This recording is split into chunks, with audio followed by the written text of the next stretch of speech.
कक्षा में आपका हार्दिक स्वागत और अभिनंदन। प्यारे बच्चों, आज मैं आपके लिए एक सैम्पल पेपर लेकर आई हूँ। कक्षा 11वीं के लिए हरियाणा विद्यालय शिक्षा बोर्ड की वेबसाइट पर एक सैम्पल पेपर अपलोड किया गया है। हम उसका प्रारूप देखेंगे कि कौन से प्रश्न हमारे कितने अंकों के आते हैं, और साथ के साथ जितने भी छोटे प्रश्न हैं, बहुविकल्पी प्रश्न हैं, उसे हम साथ के साथ दोहराते जाएंगे। पहला आपके प्रश्न आएगा, उसमें से काव्यखंड से बहुविकल्पी प्रश्न पूछे जाएंगे। 1 अंक का एक प्रश्न। यहाँ पर आपसे काव्यखंड से कुल 13 प्रश्न पूछे जाएंगे, जिनके उत्तर आपको उत्तर पुस्तिका में लिखने हैं। तो आप अपनी उत्तर पुस्तिका में क्रमानुसार 13 के 13 प्रश्न इकट्ठे लिखेंगे। आपको इधर उधर कोई भी प्रश्न ऐसा नहीं कि आपने पहले प्रश्न के जो 2 उपभाग हैं वो एक जगह लिख दिए, बाकी का एक कहीं लिख दिया। आप इस प्रकार का कार्य नहीं करेंगे। कुल 13 प्रश्न काव्यखंड के एक साथ लिखेंगे, क्रमानुसार आप उत्तर लिखते जाएंगे। पहला प्रश्न है, पतियाना शब्द का क्या अर्थ है? विश्वास करना, गिरना, पत्ते आना या पापी बनाना? तो इसका सही जवाब है विश्वास करना। प्रस्तुत शब्द कबीर के पद से लिया गया है, पद संख्या 2 से लिया गया है, जिसमें कबीरदास जी कहते हैं, साच कहो तो मारन धावे झूठे जगपतियाना, कि यदि सत्य कहते हो तो लोग मारने को दौड़ते हैं और झूठ के पर लोग विश्वास करते हैं। तो इसका सही जवाब होगा विश्वास करना। दूसरा प्रश्न, साधक सहजता से किसमें समा सकता है? नरक में, पानी में, आग में या सहज में? तो इसका सही जवाब है सहज में। कबीरदास जी कहते हैं, सहजे सहज समाना। प्रश्न संख्या 3, प्रेम की बेल का फल क्या है? कलह, संघर्ष, आनंद या मरण? सही जवाब है आनंद। ये मीराबाई के पद से लिया गया है। मीराबाई कहती है कि असुवन जल सींची सींची प्रेम बेली बोई, कि आंसुओं के जल से सींच सींच कर मैंने प्रेम रूपी बेल को बोया है। अब तो ये बेल बहुत अधिक फैल गई है और आनंद फल हुई और उस पर आनंद रूपी फल लगने शुरू हो गए हैं। तो प्रेम की बेल का फल क्या है? आनंद। प्रश्न संख्या 4, नारायण शब्द का क्या अर्थ है? नारायण का अर्थ होता है पानी में है घर जिसका। प्रश्न संख्या 5, किसान के बेटे को किसने मारा? बीमारी ने, कारकुनों ने, आतंकवादियों ने या चोरों ने? तो इसका सही जवाब है कारकुनों ने। तो यहाँ पर कवि कहते हैं किसान के बेटे के लिए कि वो कारकुनों की लाठी से भरी जवानी में ही मारा गया। कारकुन क्या होता है? जमींदार के कारिंदे। किसान की कौन सी संपत्ति उजड़ गई? किसान की सुख की खेती उजड़ गई। किसान की पुत्रवधू कैसे मरी? कुएं में डूबकर, क्योंकि कोतवाल ने उसे अपने पास रात को बुलाया, जिस अपमान को वो बर्दाश्त नहीं कर पाई और कुएं में डूबकर उसने आत्महत्या कर ली। कवि की नज़र में क्या तैर रहा था? घर। प्रस्तुत पंक्तियाँ ली गई हैं भवानी प्रसाद मिश्र की कविता घर की याद से। तो यहाँ पर कवि कारागार में बंद हैं और उनकी नज़र में घर तैर रहा है। कवि के पिता के कार्य में किसकी गति थी? झंझा की, मतलब तूफानी जैसी शक्ति उनमें थी और तूफान की भांति वो कार्य करते थे। तूफान की गति के समान वो कार्य करते थे। कवि कारागार में भी कैसा था? सुस्त, मस्त, ध्वस्त या अस्त? तो इसका सही जवाब है मस्त। प्रश्न संख्या 11 है, दरख्तों के साए में धूप लगने का क्या अर्थ है? प्रशासनिक अव्यवस्था, वृक्षों का सूखना, गर्मी अधिक होना? तो इसका सही जवाब है प्रशासनिक अव्यवस्था। मतलब दरख्तों मतलब क्या होता है? पेड़ों के साए में भी धूप लगती है। तो प्रशासनिक अव्यवस्था को यहाँ पर दर्शाया गया है। बहर शब्द किस भाषा का है? हिंदी, संस्कृत, उर्दू या फ्रेंच? तो ये बहर शब्द उर्दू भाषा का है। प्रश्न संख्या 13 है, आजकल मानव के दिल में क्या गायब होता जा रहा है? भोलापन। तो यहाँ पर कहती है कवियत्री, आओ मिलकर बचाएं। उस कविता से ये लिया गया है और कवियत्री कहती हैं कि हमें भोलापन बचाकर रखना है। अपनी संथाली भाषा को और संथाल परगना आदिवासी की भोलेपन को वो बचाकर रखना चाहती हैं। प्रश्न संख्या 2, बच्चों पहला प्रश्न आपको समझ आया कि इसमें हमसे काव्यखंड से 13 बहुविकल्पी प्रश्न पूछे जाएंगे और उन 13 बहुविकल्पी प्रश्नों के उत्तर, सिर्फ और सिर्फ उत्तर, चारों विकल्प हमें नहीं लिखना है, हमें सिर्फ उत्तर अपनी उत्तर पुस्तिका में लिखना है। कि जैसे मान लीजिए प्रश्न संख्या 10 है और उसका उत्तर हमारा है ख भाग मस्त, तो आप इसी प्रकार से लिखेंगे 10 ख मस्त। प्रश्न संख्या 2, निम्नलिखित काव्यांश की सप्रसंग व्याख्या कीजिए। आपको प्रसंग लिखना है। प्रसंग किस प्रकार से लिखेंगे कि प्रस्तुत पंक्तियां हमारी हिंदी की पाठ्य पुस्तक आरोह भाग 1 से कौन सी कविता से लिया गया है और इसके कवि ये हैं। जैसे मान लीजिए ये आ गया कि मैं मज़े में हूँ, सही हूँ, घर नहीं हूँ, बस यही है। तो ये कविता ली गई है घर की याद और इसके कवि हैं भवानी प्रसाद मिश्र। तो आप किस प्रकार से लिखेंगे कि प्रस्तुत पंक्तियां हमारी हिंदी की पाठ्य पुस्तक आरोह भाग 1 के काव्यखंड से घर की याद कविता से ली गई है और इसके कवि भवानी प्रसाद मिश्र हैं। इसके बाद आप इसकी व्याख्या लिखेंगे। आपको यहाँ पर 2 प्रसंग दिए गए हैं, उनमें से आपको 2 काव्यांश दिए गए हैं। 2 काव्यांश में से आपको किसी एक का जवाब देना है। सोच समझ कर लिखना बच्चों, जो आपको अच्छी प्रकार से आता हो आप उसी की व्याख्या लिखना। इसके बाद है गद्य खंड से फिर से 13 प्रश्न आएंगे जो कि बहुविकल्पी होंगे। काव्य खंड से भी 13 अंक के प्रश्न और गद्य खंड से भी 13 अंक के प्रश्न। तो आपको ये प्रश्न भी इसी प्रकार से क्रमानुसार 13 के 13 प्रश्न एक साथ लिखने हैं। सॉरी, प्रश्न नहीं, आपको इनके उत्तर लिखने हैं। पहला प्रश्न है, आलोपी दीन ने वंशीधर के सामने किस प्रकार का पत्र रखा? स्टाम्प लगा हुआ। ये नमक का दारोगा पाठ से लिया गया है। विनयशील आलोपी दीन के सामने वंशीधर की आंखें कैसी हो गई? डबडबाई हुई। अंग्रेज अफसर आलोपी दीन के इलाके में क्यों आते थे? शिकार खेलने। मियाँ नसीरुद्दीन कितनी किस्म की रोटियां बनाने के लिए मशहूर थे? 56 किस्म की। पापड़ से भी अधिक महीन रोटी कौन सी होती है? तुन की रोटी। मोहन के पिता का मुख्य कार्य क्या था? पुरोहिताई, क्योंकि वो पंडित जाति से संबंध रखते थे और उनका कार्य था पुरोहिताई। धनराम के शिक्षक का क्या नाम था? मास्टर त्रिलोक सिंह। स्पीति के पहाड़ों पर क्या नहीं है? शिव का अट्टहास। 1960 में लाहौल स्पीति किस राज्य का जिला था? पंजाब। ध्यान रखना बच्चों, 1966 में वो हिमाचल का एक भाग बना था, हिमाचल राज्य का जिला बना था, लेकिन उससे पहले पूछा जाता है तो आप लिखेंगे पंजाब का। पेड़ के नीचे दबे हुए व्यक्ति की कवि के रूप में पहचान सबसे पहले किसने की? तो उसे सबसे पहले देखा भी माली ने था और जब उसके मुख से एक शायरी निकली तो उसे भी सबसे पहले माली ने ही सुना। जामुन का पेड़ कब गिरा था?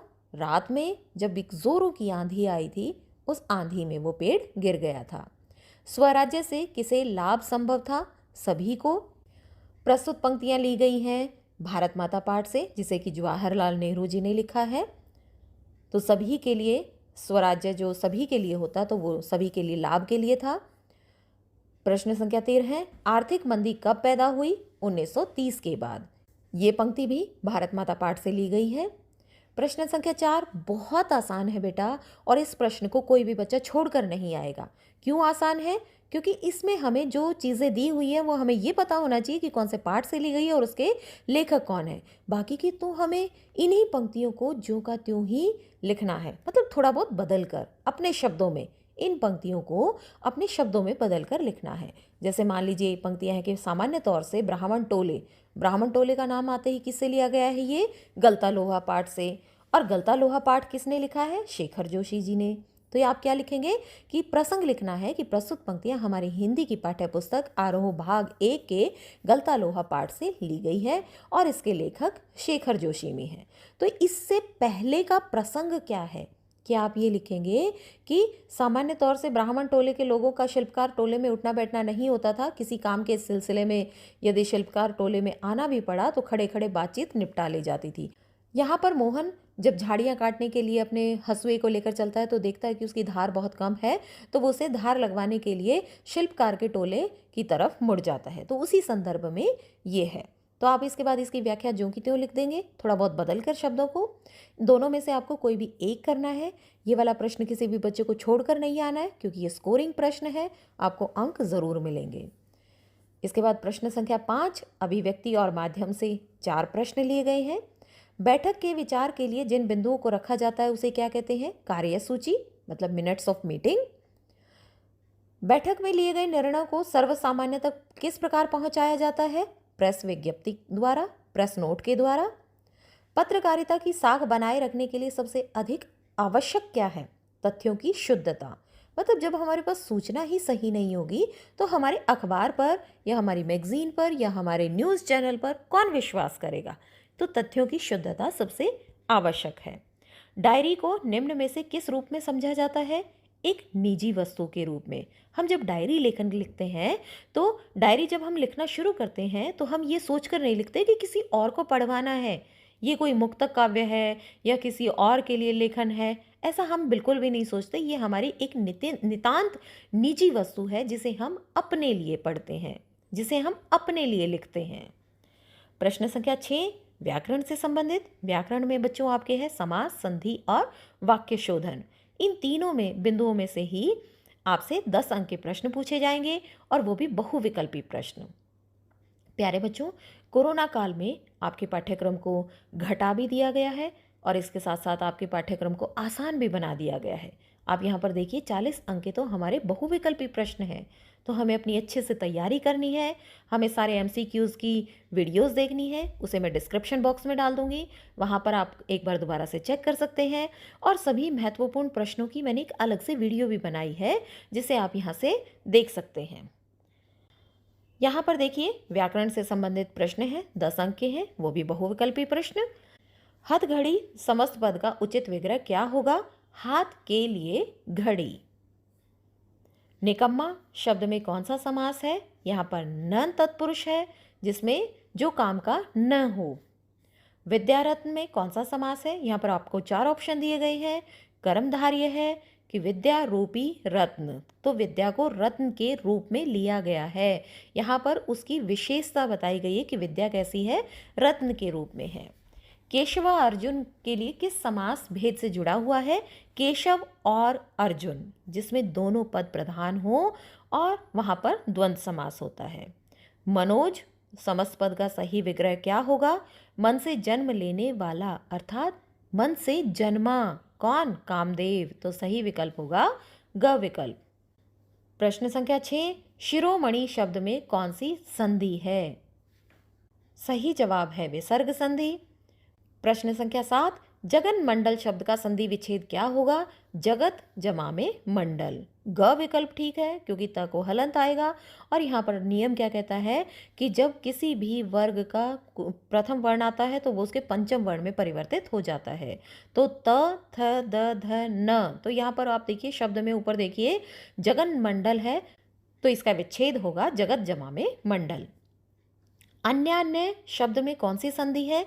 तो पहले इसका विग्रह देखिए, अन्य जमा में अन्य, तो यह के साथ क्या है? अ, और बाद में क्या है? अ और अ मिलकर बने आ, तो ये कौन सी संधि? हमारी सबसे पहले वाली स्वर संधि का सबसे पहला वाला भाग है, पहले वाला भेद है दीर्घ संधि। प्रश्न संख्या 9 निम्नलिखित में से कौन सा वाक्य शुद्ध है? उसने कपड़े पहन लिए हैं। यहाँ पर देखो बच्चों, कई बार क्या होता है कि ऑप्शन में हमें है और हाँ दे दिए है कि उसने कपड़े पहन लिए है और उसने कपड़े पहन लिए हैं। तो यहाँ पर हैं का बहुविकल्प विकल्प चुनना आप, क्योंकि बहुवचन के लिए है नहीं बल्कि हैं का प्रयोग किया जाता है। प्रश्न संख्या 10 निम्न वाक्य में सही विकल्प कौन सा है? यह एक गंभीर समस्या है। ग विकल्प ठीक है, यह एक गंभीर समस्या है। आगे देखिए आपको कवि परिचय दिया गया है, 2 कवि परिचय दिए जाएंगे, उसमें से आपको कोई भी एक कवि परिचय करना है।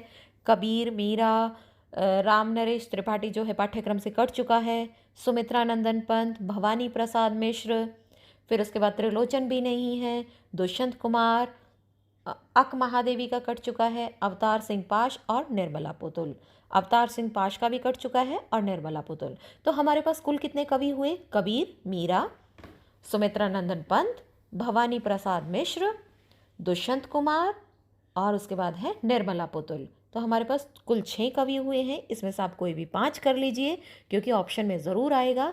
5 कवि परिचय आप याद कर लेंगे तो उसमें से आपके लिए एक परीक्षा में ज़रूर आएगा।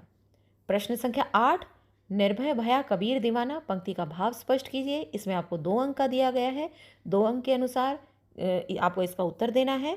प्रश्न संख्या 9 धनराम अथवा आलोपी दीन, तो यहाँ पर अथवा देखो बेटा कि 4 अंक के प्रश्न में आपको या तो धनराम का चरित्र चित्रण करना है या फिर आलोपी दीन का चरित्र चित्रण करना है। दोनों का नहीं करना है क्योंकि आपको अंक 1 के दिए जाएंगे। अथवा है, दोनों में से आपको जो भी अच्छी प्रकार से याद हो आप उसका लिख के आना जवाब। प्रश्न संख्या 10, स्पीति की फसलों का वर्णन कीजिए। 2 अंक का प्रश्न है ये।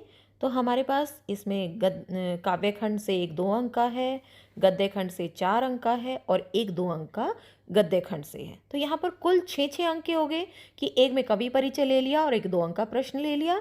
इधर गद्य खंड से 4 अंक का प्रश्न ले लिया और एक 2 अंक का प्रश्न ले लिया। फिर इसके बाद वेतान पुस्तक से 2-2 अंक के 5 प्रश्न हैं। पांचों ही प्रश्न अत्यंत आवश्यक है क्योंकि आपको यहाँ पर कोई भी विकल्प नहीं दिया गया है। पांचों प्रश्न आपको करने हैं। इसके बाद अभिव्यक्ति और माध्यम के आधार पर 5-5 अंक के 2 प्रश्न दिए गए हैं। डायरी लेखन की कला का विश्लेषण कीजिए और पत्रकारिता से संबद्ध संपादन के सिद्धांतों का विवेचन कीजिए। तो यहाँ पर इसकी वीडियोज़ भी आप एक बारी चेक कर लेना कि तीनों वीडियोज़ ही मैं बना चुकी हूँ। उसमें आप अगर वीडियोज़ अच्छी प्रकार से देख लेंगे तो आपको 5 अंक के प्रश्न को रटने की आवश्यकता नहीं होगी। अपने आप समझ जाएंगे और उसे अपने शब्दों में बनाकर आप उसे लिख सकते हैं। तो यहीं पर हमारा ये अभ्यास पत्र समाप्त होता है। मैंने आपको बहुत अच्छे प्रकार से समझाने का प्रयास किया है और आप इस प्रश्न पत्र को किस प्रकार हल करेंगे, आप किन किन चीज़ों का ध्यान रखेंगे, उन्हें बताने का प्रयास किया है। बच्चों, लिखावट का बहुत अच्छे प्रकार से ध्यान रखना। जब आप स्पष्ट शब्दों में आप किसी चीज़ को लिखते हो तो जो पेपर चेक करने वाला है, आपका जो शिक्षक है, उस पर अच्छा प्रभाव पड़ता है, आपकी अंक वृद्धि में जो सहायक सिद्ध होता है। मिलते हैं एक और नई वीडियो के साथ। तब तक के लिए धन्यवाद।